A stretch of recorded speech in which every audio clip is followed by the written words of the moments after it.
Hey guys, it's Gina, your Monday, and it is really hot in my apartment right now. I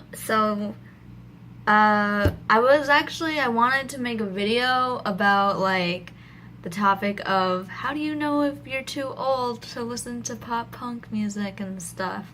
That is actually a video that I really want to make really good and not just uncut vlogging on my phone.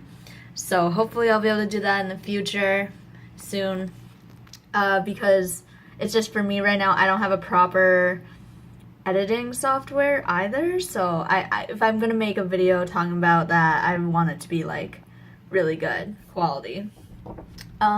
So instead, I kind of just want to briefly touch on the topic of making peace with the past, and closure and everything like that, because so I had this online friend, and she was one of my best online friends ever that I've ever had. We talked literally almost every day, and we were friends for a good almost 2 years, so this was 2 years ago.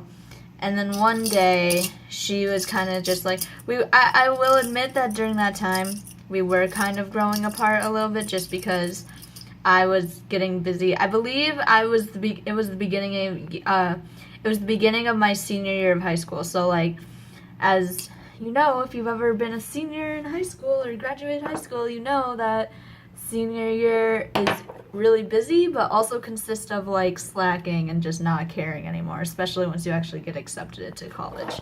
And yeah, so I was kind of really disappointed and sad about that because I didn't see it coming.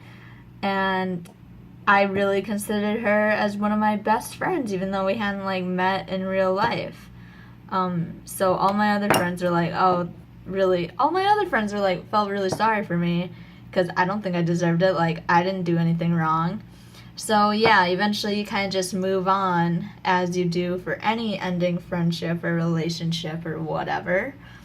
And then recently, I was on my Facebook and kind of scrolling through my suggested friends thing, and she was on there because we used to be Facebook friends, but you know how Facebook is really creepy and can track people through your phone contacts before, or email addresses, or past conversations or whatever.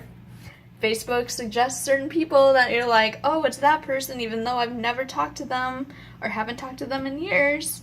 And yeah, so I don't know, but then it was really late, really, really late. So you know when you're it's at night and you're in your bed and then you're just thinking about life and trying not to have an existential quarter life crisis.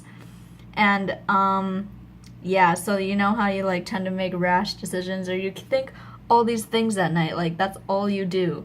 So for some reason I'm just I kind of want to send a friend request just to see what happens, because something that I think is important, I guess, is that even if something's over with someone, don't regret what you had with them, especially if you had a good time, you know.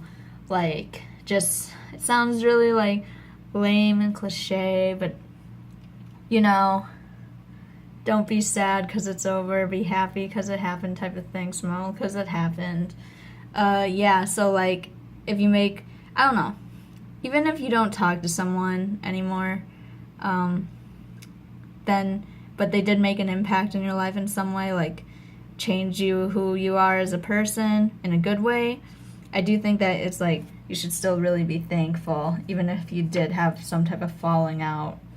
But this story actually does have a little bit of a happy ending. I added her, she accepted my friend request, I just messaged her, hey, to see what was up. She said, hey, back, and I was just how have you been? We haven't talked in so long, type of thing. And she apologized for what happened 2 years ago, even though I was moved on from there. And we are starting to become friends again, I think, and hopefully everything will be fine. yeah, so that is my little rant or whatever on like the past, making peace with the past and friendship and all that. And I'm going to Orlando this weekend, and next Monday is my birthday. So stay tuned for any upcoming vacation in Orlando vlogs. Bye, guys.